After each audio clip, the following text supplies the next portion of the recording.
صل وسلم دائما أبدا على حبيبك خير الخلق كلهم يا ربي صل. بسم الله الرحمن الرحيم. الحمد لله رب العالمين والصلاة والسلام على أشرف الأنبياء والمرسلين وعلى آله وصحبه أجمعين. نويت التعلم والتعليم والتذكر والتذكير والنفع والانتفاع والإفادة والاستفادة والحث على التمسك بكتاب الله وسنة رسوله صلى الله عليه وسلم والدعاء إلى الهدى والدلالة على الخير ابتغاء قربه وثوابه ووجهه سبحانه وتعالى. اللهم ارزقنا يا رب فهم النبيين وحفظ المرسلين وإلهام الملائكة المقربين في عافية يا رب العالمين. قال شيخ المؤلف ودام الله النفع به وبكم في الدارين آمين رضي الله عنكم. We are on the section the things make a ritual bath compulsory. Okay. The first, as how we have mentioned, the insertion of the head of penis into vagina. Second, discharge of semen, and we have explained that very well last week. Now, what if you're unsure if it was a semen or if it was not a semen? In Sharia we call it mani. Mani means semen, or if it was madhi. Madhi is pre-seminal fluid, the fluid that comes out before semen. If he has some sexual interest. Okay. Now, if he is unsure if it was mani or madhi, and as how we have explained, if there's any one of the three signs of mani, then it will be considered as mani. You don't need to fulfill all the three signs to have to consider something as mani. One of the three signs are enough. Okay, so what are the three signs we have mentioned? Number one is that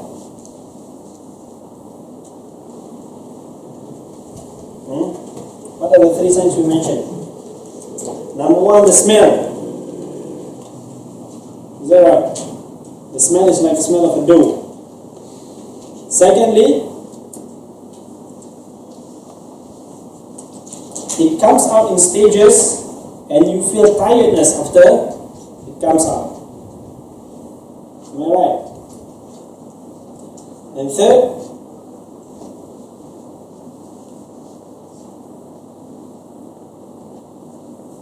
is that you feel sexually satisfied. We have mentioned this, huh? You have in your notes, right? Okay.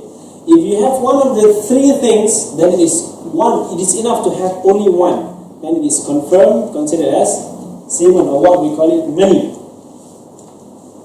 Okay? You can write mani, an Arabic word.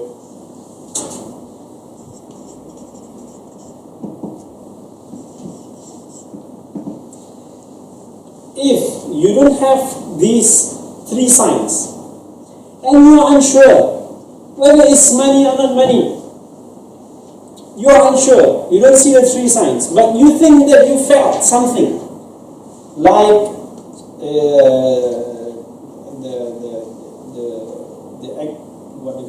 the coming out of mani, like in stages, or you might think that you might have felt some sexual satisfaction, or you think you might feel like all these kind of things, so you are unsure.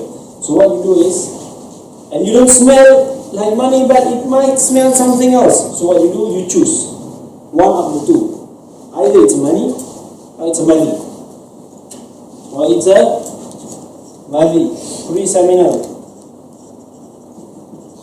It's called madhi. Now mani is not najis. It's not najis, huh? It's not najis. But madhi is najis.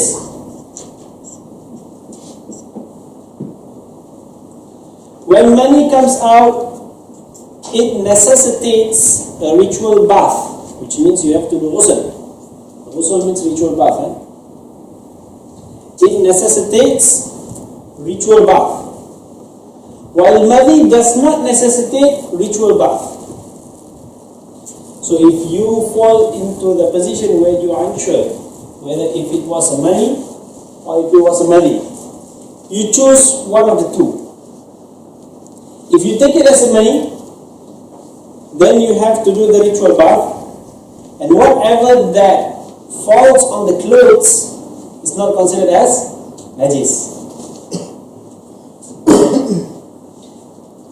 And if you want, you can take it as a madhi. Whatever that has fell on your clothes, it's considered as najis, which means you have to clean it, and you have to clean your parts without having to do ghusl. It's not only enough for you to do wudu if you need to pray, or you need to do something like recitation of Al-Quran or Sunnah prayers.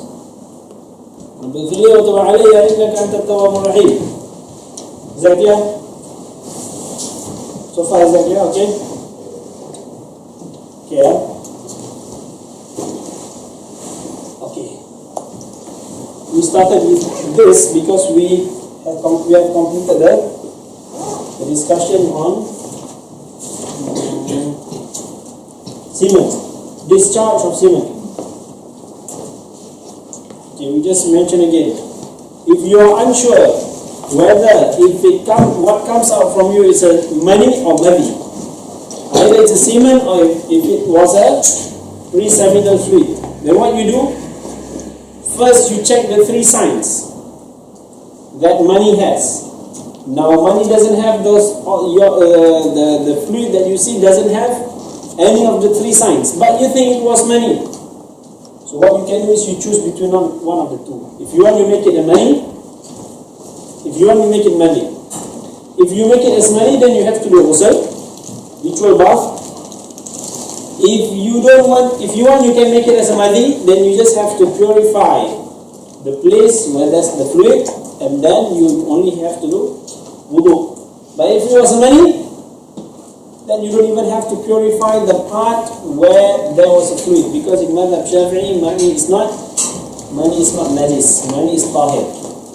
And that is in Madhab Shafi'i. The same goes to the deceased, dead bodies. In Madhab Shafi'i, dead bodies are not najis. They are tahir, they are pure. Okay? Because Allah subhanahu wa ta'ala said in the Quran, وَلَقَدْ كَرَّمْنَا بَنِي آدَمَ, and we have honored the sons of Adam.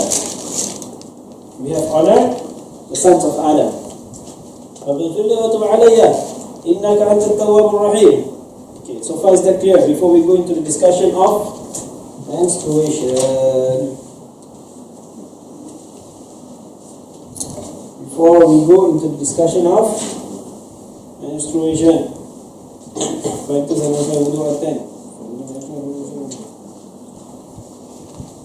Now, the calculation of menstruation, it will be mentioned later, right?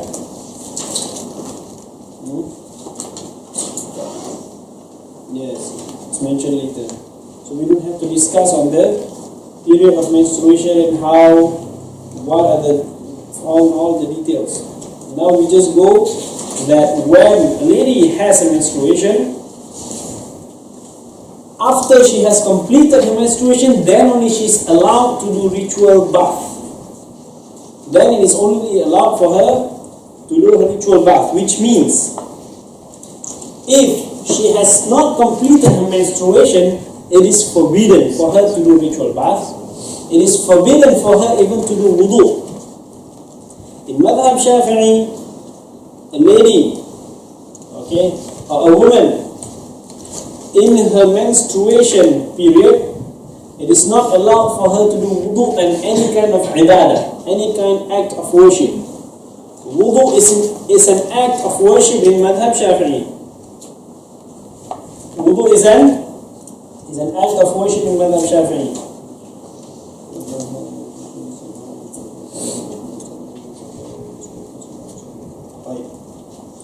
During menstruation for women, can she recite dua and surah from Al-Quran? She is allowed to recite dua and surah from Quran with number one, with the intention of dhikr. Okay. Number two, with the intention of protections. Because, for example, you want to protect yourself from badnesses, you can recite Kul A'udhu Birabbil Falaq and Kul A'udhu Birabbil Nas. Always with the intention of dhikr, which means you have a certain kind of dhikr every day that you recite. For example, Birabbil Latif. There's Kul Huwallahu Ahad inside, there's Kul A'udhu Birabbil Falaq inside, there's Kul A'udhu Birabbil Nas, there's Afahasibtum Annama Khalaqnakum, there's Law Anzalna Hadha Al-Quran. So those are allowed as dhikr. Okay? And also in the form of dua, if you make dua after your prayers. Otherwise, if you're going to recite Quran with the intention of reciting Al-Quran, for example, every day you recite one juz of Al-Quran, then you want to recite your one juz as well during your menstruation, then it's not allowed. It is not allowed. Can she attend any kulliyah or religious classes inside a mosque during hayd? One of the things which is not allowed for a lady when she is having her hayd is for her to al-makthu fil masjid, for her to stay in a mosque, which means for her to sit down. Nowadays in Singapore, for example, they have designated i'tikaf area, for example. Now that i'tikaf area is a mosque, is the mosque. Outside the i'tikaf area, things which is needed to complete the mosque, toilet, on the veranda, probably parking spaces or whatever it is, that's not considered as mosque. That's those are things which completes the need of the mosque. But otherwise, that's not a mosque, which means you can sit down outside the i'tikaf area, and you are not allowed to sit down inside the i'tikaf area, even if you think that you will not make the mosque, the i'tikaf area, dirty in any ways. It's not allowed, right? And we will learn later the things which is prohibited for those people who doesn't have wudu, or people who have ghusl, people need to do ghusl, or people who have hayd. And the heaviest is ladies who have hayd in Madhab Shafi'i. We will see later, inshallah. Right. So as how we have mentioned, you are not allowed to do your ghusl, your ritual bath, until you have completed your menstruation. As long as you have menstruation, you are not allowed to do your ghusl, and you are not even allowed to do wudu in Madhab Shafi'i, as how we have mentioned. You are not allowed to carry out any act of ibadah, worship, other than dhikrullah, other than dhikr, remembrance of Allah subhanahu wa ta'ala, or some of your daily wirid, your daily recitations. Okay? Now,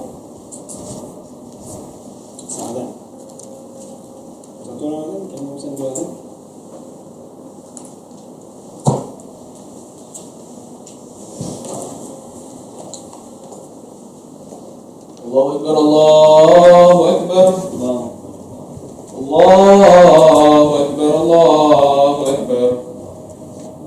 Asyhadu an la ilaha illallah. Asyhadu an la ilaha illallah. Asyhadu anna Muhammadar Rasulullah. أشهد أن محمد رسول الله. حي على الصلاة. حي على الصلاة. حي على الفلاح. حي على الفلاح. الله أكبر، الله أكبر. لا إله إلا الله.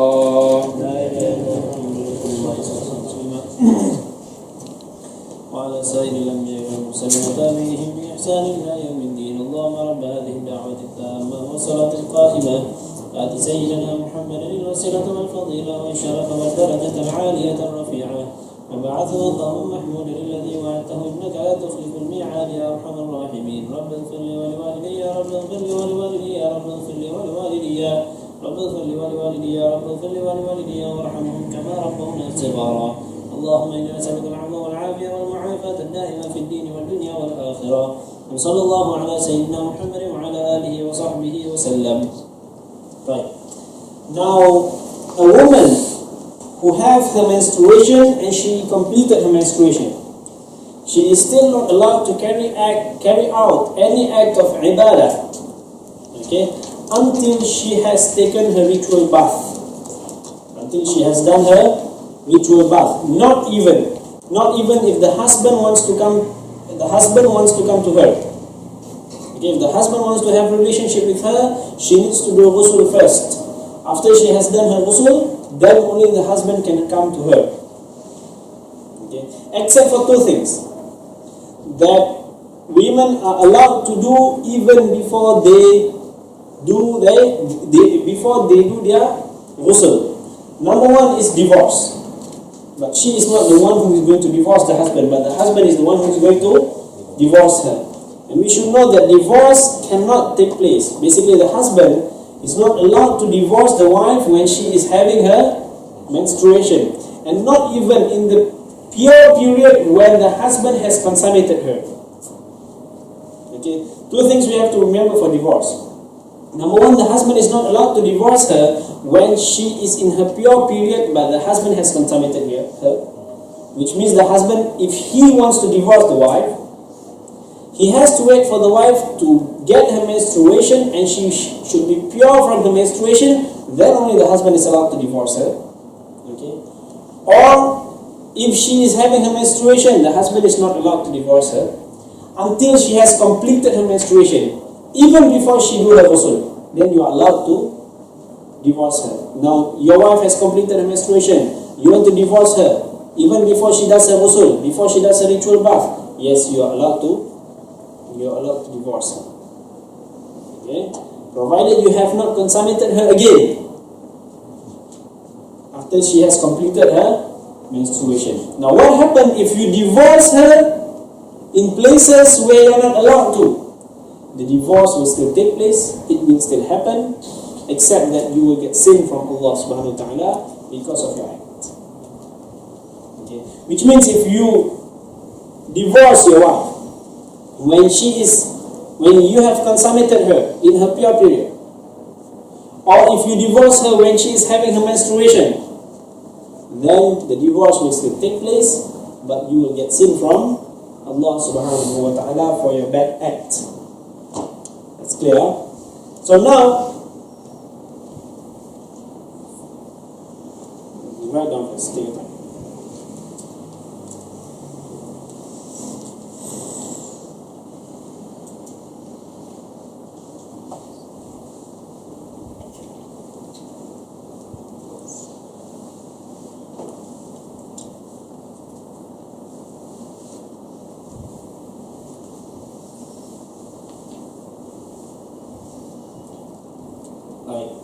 Now, another thing which is allowed for women to do even before she take her ritual bath is fasting. Number one is divorce, but the divorce, as how we have mentioned, it goes to the husband, not goes to her. Second thing is fasting.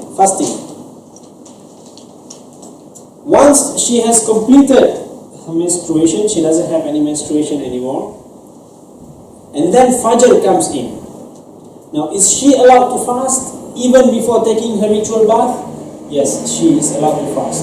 Regardless if it was an obligatory fast which is wajib, or if it was a sunnah fasting, nawafil fasting. She is allowed to do so even before her ritual bath. And that goes the same for men as well.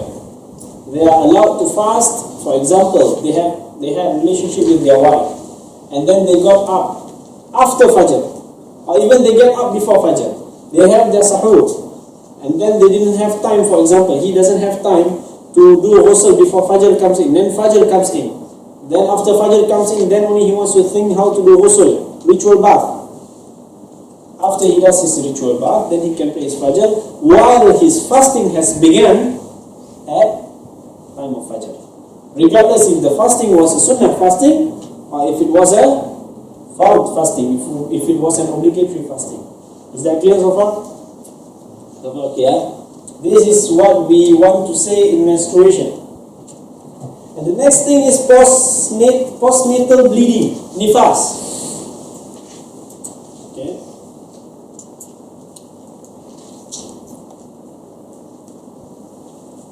Blood discharged after giving birth.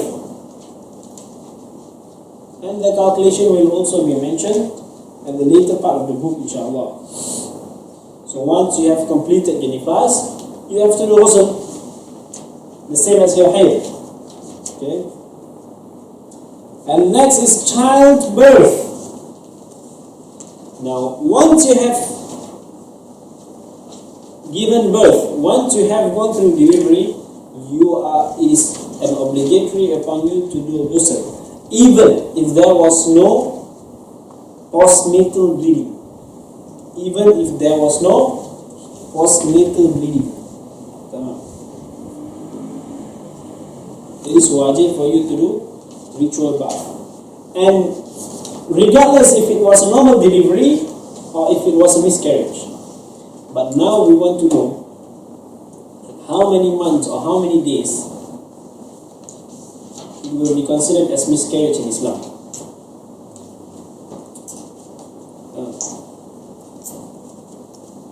Miscarriage which falls under the category of giving birth. Now, miscarriage could happen 1 week, 2 weeks, 3 weeks, 4 weeks, 40 days, 50 days, 60 days, whatever it is. But we want to know on what is the amount of time, or what is the period when the child is in the mother's womb, then he comes out, then only it will be considered as a delivery.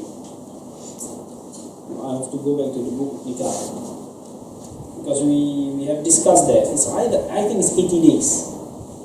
After 80 days, okay, I think, but we have to double check. Can we check? I think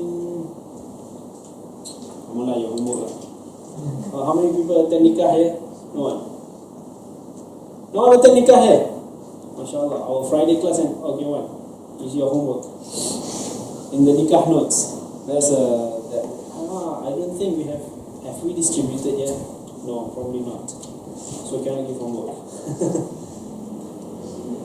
But we have translated that very well. 80 days and 2 seconds, 120 days and 2 seconds, 1 second, mashallah, long discussion. So now we want to know what is the earliest childbirth. What is the earliest period that a woman can consider as giving birth to a child? It's a good question. Number 6 is death. It is wajib to give a bath to a Muslim who is non-martyr. If someone who died in the way of Allah subhanahu wa ta'ala, who is a shaheed, then it is not allowed for you to give him a bath. It is not wajib to give a bath to a disbeliever. Disbeliever is not wajib. If you want to do it, you do it. If you don't want to do it, it's up to you. Though it is permissible, it is haram to give bath and offer salah upon a martyr. This is how we have mentioned. And then, it is wajib upon the one who is alive to give the deceased a bath. For the deceased, how he's going to do bath by himself. So it is wajib upon the one who is alive to give bath to the deceased. It is wajib upon the one who is alive to give the deceased a bath. And that is fardu kifayah. What does fardu kifayah mean? Fardu kifayah means a fard, an obligatory act, which will be sufficient even if it was carried out by only one Muslim in that area.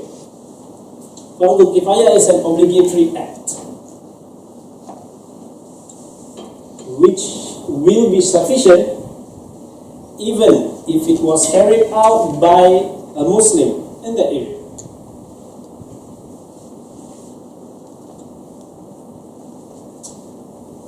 Okay. Now that's not all. if no one carries out fard kifayah, if no one does fard kifayah, okay, if no one does fard kifayah, then every Muslim in that area will be sinful.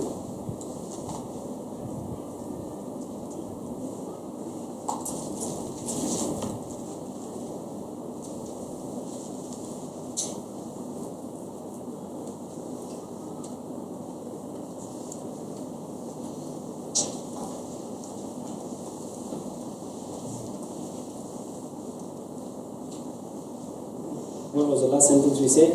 If no one carries out fard kifayah, then everyone in the area will be sinful. Ghusul for the dead, bath for the dead, and also salah for the dead. Dafn, you need to bury the dead. Kafan, to shroud the dead, to shroud the deceased. This is all wajib as fard kifayah. If no one does it, then everyone is sinful for that act. While fardu ayn is an obligatory act upon every Muslim, and everyone bears the responsibility to carry out the obligatory act by himself. Fardu ayn. Should I what's fardu ayn?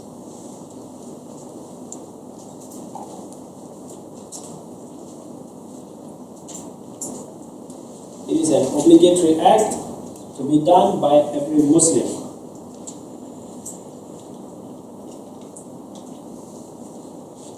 And if a Muslim doesn't do, and if he doesn't do that act, then he bears the responsibility or the sin.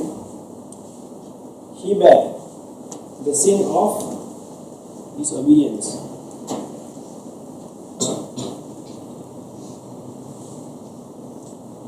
That's fardu ayn, and that's fard kifayah.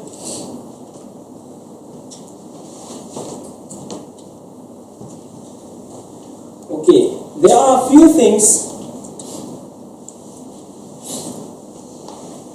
There are a few things we want to mention about when someone is dead. Okay, there are etiquettes to deal with the deceased. Number one, it is very important for us to know that the deceased is a human, and he will feel exactly like how he was in dunya. And the kind of pain and whatever that you will do to him, he will feel the same as how when he was alive. Rasulullah sallallahu alaihi wasallam has instructed us to be gentle with the deceased, because Rasulullah sallallahu alaihi wasallam said he has gone through a very painful moment, so you should be gentle with your deceased. We should be as gentle as possible, and we should know that the soul of the deceased will continuously look at us on how we deal with his body. Okay? So there is no such thing as he is dead, he's no more, he doesn't feel anything anymore. No, there is no such thing as that. Rasulullah sallallahu alaihi wasallam, if Rasulullah has instructed us to be gentle with the body of the deceased because of the pain that they just gone through moments ago or hours ago, then know that that's the reason why Rasulullah ﷺ has told us to do so. And he feels the pain. Everyone who dies basically have to go through one of the most painful moments in their life or throughout their whole entire life, basically considering dunya and akhirah. It's one of the most painful moments. So you have to be as gentle as possible. You should not just think, he's dead and everything. You should deal with gentle as possible. Right. Another thing about when someone is dead, one of the few etiquettes that we have to remember and observe is that now the deceased is not like exhibition for everyone to see. Now we have this kind of tradition in Malaysia and Singapore where we always put the deceased in the hall. Okay, it's right that to put the deceased leg facing Qibla, that's right, and just tilt his head a little bit so that he's as if he's facing Qibla. But something which is not right is that when everyone comes into the house, come and open the face. Take the cloth out, try to check it out, who is he? If it's confirmed he's dead. As if he doesn't want to trust the house owner or the family members when they have told everyone that he is dead. I will just check it out, just have a look. There's no need to do that. And we should know that as much as possible, we have to try to preserve the body of the deceased. Does not mean preserve like preserve with chemicals and all these kind of things. But we should protect his body from being rotten. And, we should protect the body from being rotten in a fast. How do you say it? We should protect the body from being rotten fast. We shouldn't just keep on doing it again and again and again. Then the face will be rotten, because now dead bodies, the deceased, they don't have the reproductive system like how a live man has. Okay, they are dead. Everything will get rotten very, very fast. That's one thing. Another thing that we have to observe is, now we have to remember that when the deceased is dead, when that man is dead, basically when the deceased is there, we are not allowed to touch if he or she is not our mahram. Okay, it does not mean that he's a deceased, he doesn't have any more desire, I can kiss him, I can touch him. There is no such thing as that. And this wajib upon us to prohibit or to remind the one who comes and try to touch him or she, to touch him or her, if they are not their mahram. It's wajib upon us. Of course, you do it gently, it's not allowed for you to do because it's not your mahram. Please stay away from the deceased. And at the same time, the deceased, supposedly the etiquette, the real adab is for you to go in the room, where should only be seen by family members, not being seen by everyone in the hall just like that. And if there is anyone who wants to come from outside, who wants to visit, you visit the family members, you give recitation of a Quran, you give tahleel or whatever, you give ihda, you recite dua, prayers, and you give the Fatiha or whatever it is, that's all. It's not, as how we have mentioned many times, this is not for show. This is something that we have to remember very, very well. Then, if for example, now we have bathed the deceased, we have prayed on him, we have bathed him, we have shrouded him, we have prayed on him, and then someone who's not mahram going to touch the deceased, will the wudu of the deceased be nullified or not? The wudu of the deceased will not be nullified. The wudu of the one who is alive will be nullified, but the one who is dead will not be nullified, because he doesn't have responsibility anymore. He doesn't have any responsibility anymore. These are the few things that we have to deal with the deceased. And we should also remember, there's a lot of discussions among scholars when it comes to organ transplant, if it's allowed or if it's not allowed. Most traditional scholars does not agree on organ transplant. When we mention traditional scholars, means scholars who are holding on upon madhab. Some scholars, Allahu Alam, they might allow. There are also some traditional scholars allow organ transplant with very strict rules and regulations, which if we try to implement it, it would seem as if it's impossible for us to do organ transplant. This is something that we have to know. And many scholars say that because our body does not belong to us. Our body is not like our wealth. You're not allowed to sell or to give parts of your body as you wish. This is an amana, this is a trust from Allah. It is only for you to take care of your body, then you will return it back to Allah subhanahu wa ta'ala, that's all. There is no such thing as you can give parts of your body, sacrifice for others. Because now we have not seen any of this kind of act was done during the time of Rasulullah sallallahu alaihi wasallam and was done during the time of Sahaba. Now some people might think that, those days modernization of the medicine is not there. Believe that those days they have knowledge of medicine much more than nowadays. Except the technology is probably yes today, but the knowledge of implementing the knowledge of medicine is much greater than what we have today. And we have never seen any of the Sahaba or Rasulullah sallallahu alaihi wasallam done, or if they have allowed such a thing. Okay. Because if you allow organ transplant, then there will be a lot of problems along the way. Now we could see a lot of people sell their organs. They sell their organs, Like for people who sell organs, you prohibit it, you don't allow. Now people who wants to give their organs, you allow. How is it? If it belongs to you, it's up to you what you're going to do with it. But the thing is, it doesn't belong to you, so it's not allowed for you to do organ transplant. You can try any kind of medications, but you don't go through organ transplant. Now that is one thing when it comes to organ transplant. Okay. Because normally organ transplant will be taken from the deceased, someone who is dead. Okay. Another thing is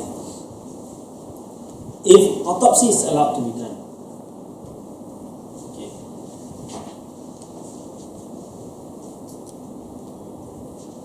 The way we see it, this is my own opinion, my personal opinion. If there is no someone who is dead, khalas, what else you will do with him? Rasulullah said that you should be gentle if you even move his hand. You move his hand, you should be gentle. What do you think he will feel like if you just cut him like that? Do you want to be cut like that when you're alive? If you don't want to be cut like that when you're alive, then you shouldn't do to the one who is dead.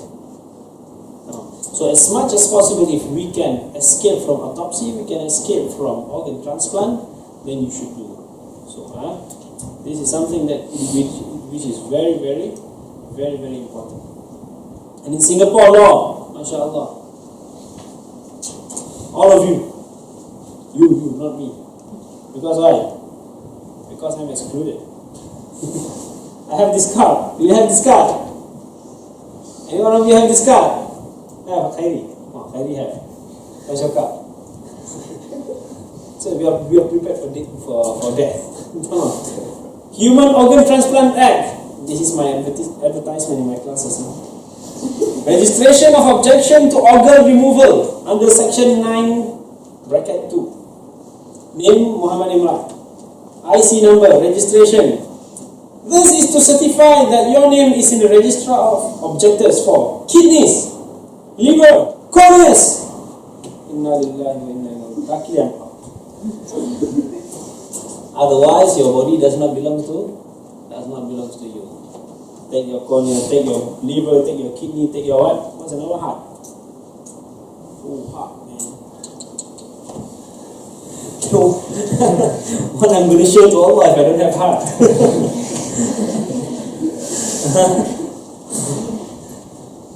Because we say, well, Allah SWT looks at your heart more than your body, and suddenly we don't have heart. He goes to Allah, Imran, where's your heart?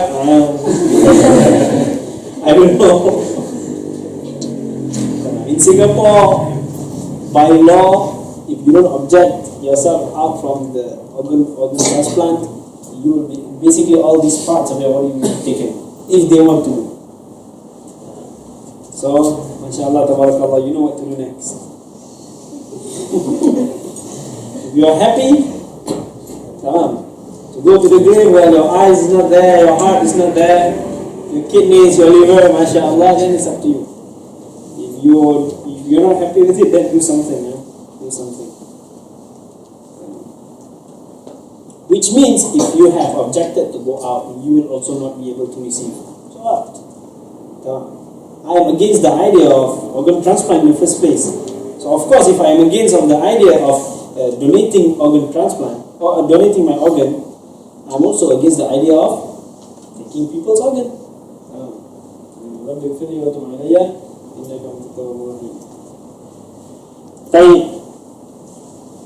Now this is the opinion of many scholars.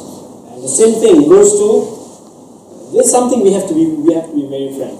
At first, I think about 17 years ago or more than 17 years ago, The first fatwa that came out from Mu'is was prohibition on organ transplant. Prohibition.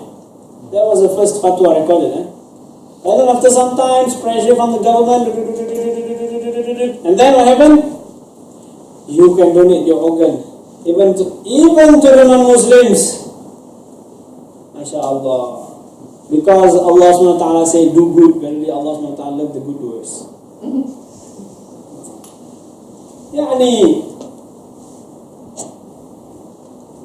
Allah, but there's something that I really don't agree, and not only me, many scholars don't agree on it. Many scholars don't agree on it. Sheikh Muhammad Marbuqi, he wrote an article about organ transplant, and his rules and regulation for organ transplant, it's so difficult that as if it's going to be impossible for organ transplant. The same goes to Sayyid Muhammad Ali al-Maliki. He wrote an article on organ transplant, and it's the same. Imam Sheikh Muhammad Marbuqi is a Shafi'i. Sayyid Muhammad Alawi, he's a Maliki. And all of them, when they wrote their articles about organ transplant, it is as if it's going to be impossible for you to do organ transplant. One of the ways that you are allowed to do organ transplant is that it will not harm you in any ways. It will not harm you. Do you think it will not harm you in any ways and one is alive? If you want to give one kidney, do you think it will not harm you later in the future? Now you have one less reproductive system, with one less organ from your body, which means your body cannot function as how they used to function. Will it harm you or not? Oh no, it will not harm you. Right? You give your kidney, I don't give my kidney. It will harm you for sure. Why Allah subhanahu wa ta'ala give you 2 kidneys? There are reasons. A long article they wrote about organ transplant. So many of you, I'm not sure if all of you are aware about this, that your organ does not belong to you if you do not object. If you have objected it, then it belongs to you. So do your part in protecting your organs. Or otherwise, Allahu Alam, you don't even know what they do to your organs, who they will give it to, and so on. It's all about something which is unclear. It is very, very unclear what's going to happen to your organs. Some people, mashallah, they want to donate their organs. They are too generous. Those are the things which you have to come with knowledge. When you want to do something, anything in religion, got to do either got to do with wealth, or got to do with your life, or got to do with your family members.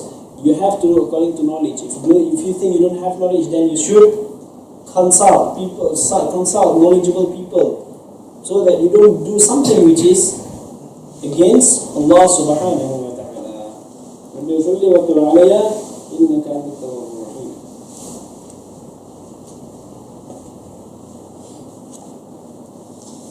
Okay. Now section, so far, is there any questions on that matter? It comes to death, childbirth, postnatal bleeding, menstruation. The earliest childbirth could be either 80 days or after 120 days. We have to double check from what I wrote in the book of Nikah. This is a very good part. Any other questions? No questions, we carry on. Section, the compulsory acts of a ritual bath are 2, which means if you want your ritual bath to be valid, then you have to do these 2 things. Number 1 is intention.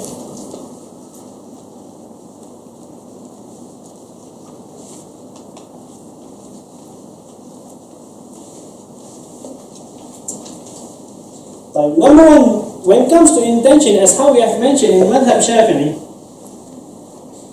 where should you do your intention?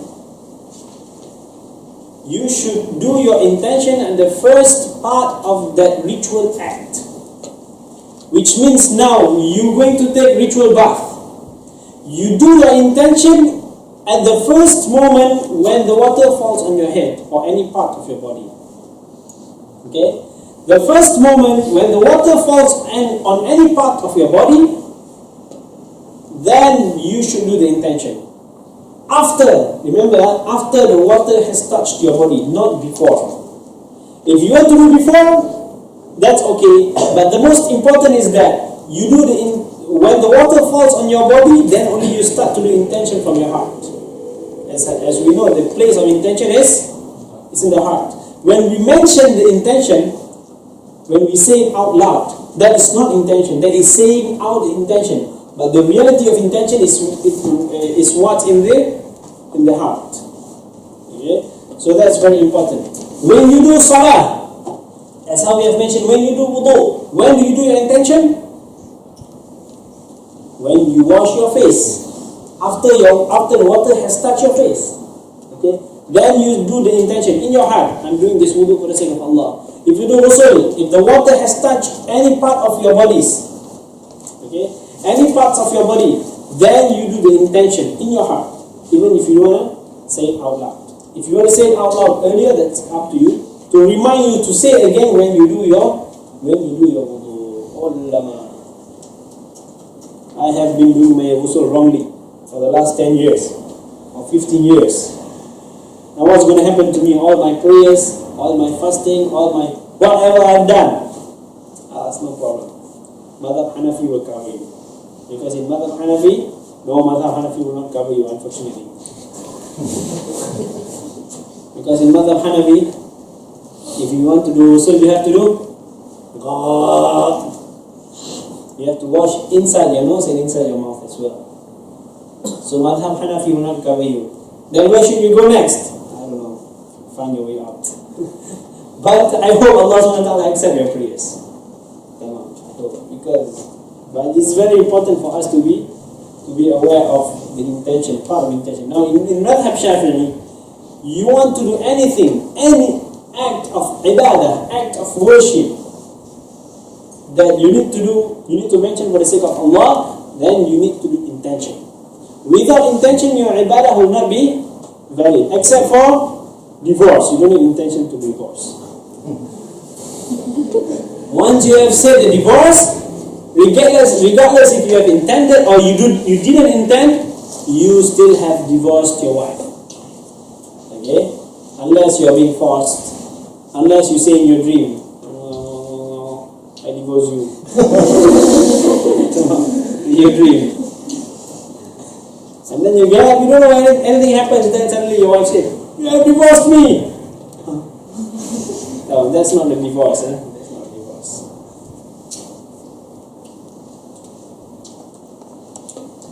Right? So number one, you have to do intention. Okay? The intention, the place is in the heart. They say here the intention is of removing hadath or janaba. Okay, now the intention is that I intend to remove hadath or I intend to remove janaba for the sake of Allah. Try this. I intend to remove janaba or hadath for the sake of Allah.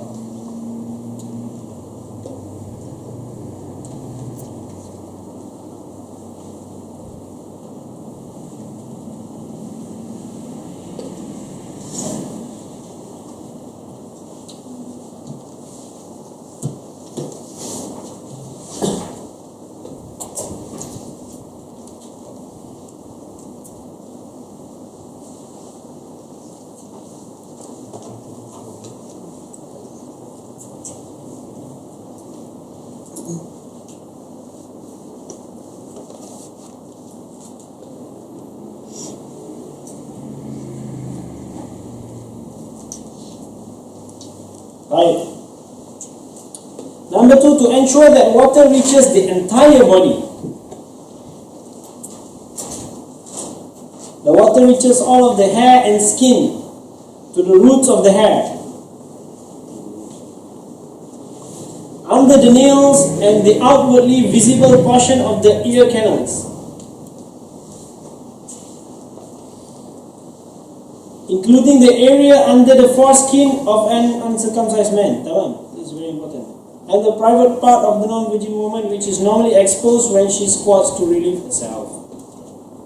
So every part of your body, so water have to reach at every part of your body. Every part of your body. If you are someone who is fat, then you have to rub it and make sure that it enters at the foldings of your skin. That's something very important. And make sure that water reaches every single part of your body. That's found in Ghusul. As long as water has not reached there yet, then it will not be considered as a complete Ghusul. And once you have done Ghusul, you don't have to do wudu if you did not break your wudu after you have done the Ghusul. Once you have done your Ghusul, once you have done your ritual bath, then you don't have to take wudu anymore. If you did not break your wudu during the Ghusul or after the Ghusul. Basically, you don't remove any air from your stomach, or you didn't touch your private parts with your palms. Okay, if that is the situation, then you don't have to do wudu anymore, because the ritual bath has taken over the position of wudu as well. Okay. Is there any question so far when it comes to ritual bath? When it comes to ritual bath,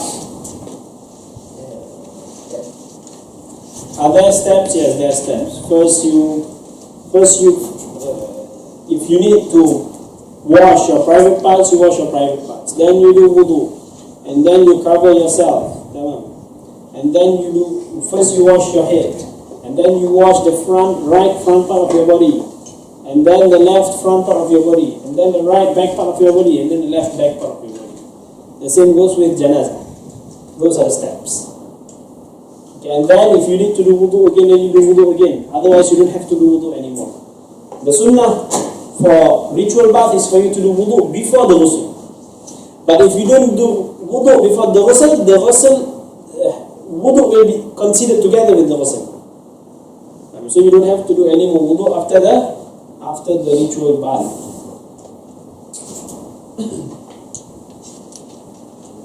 Remember, provided that you did not break your wudu throughout the bath or after the bath. If you did touch your private parts, or if you remove some air, or if you go to the toilet, then it breaks your wudu.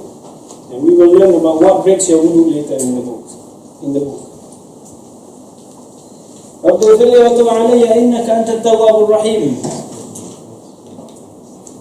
Every single part of the body, what they have to reach at every single part of the body.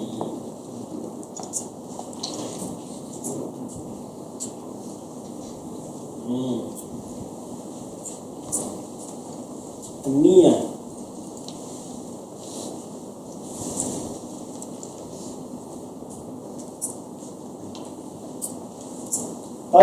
Now what about those people who have salisul mani? What does salisul mani mean? Salisul mani means someone who has continuously has semen coming out from his private part, non-stop. There could be salisul bawl, someone who has urine non-stop. There could be salisul riyah, someone who removes air from his body non-stop, from his bag non-stop. There could also be salisul mani, someone who basically money comes out of him non-stop and he couldn't control it. Maybe because of his muscle contraction is weak, as significant, or sometimes because of sicknesses, or sometimes because of war, sometimes because of accidents or something like that. So now you might have salisul mani. Have we explained about salisul bawl before this? When it comes to wudu, that you do the intention to allow you to do salah. Have we explained about that before this? We did, right? So now the same goes to salisul mani. When you do ghusl for salisul mani, someone who has money coming out of him non-stop, what he has to do is the intention of doing the ghusl, the ritual bath, that allows him to do salah. Because now he will not be purified from the state of janabah, because he continuously is in the state of janabah. Okay? So the only way for him to get out of it is to do the intention of the ritual bath, which permits the salah. It's very important there.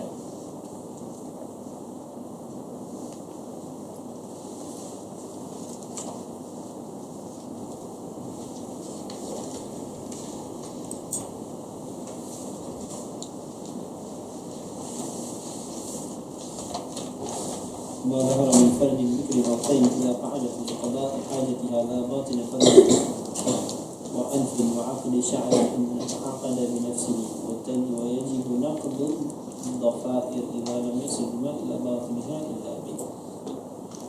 And there are many sunnah for ghusl. Number one is for you to stand.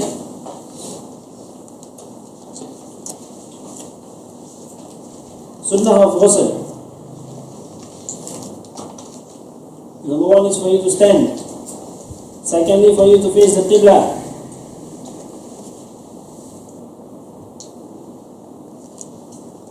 Third, for you to start with Bismillah.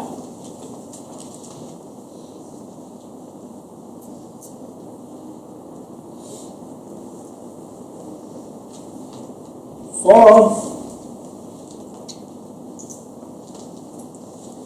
for you to make the water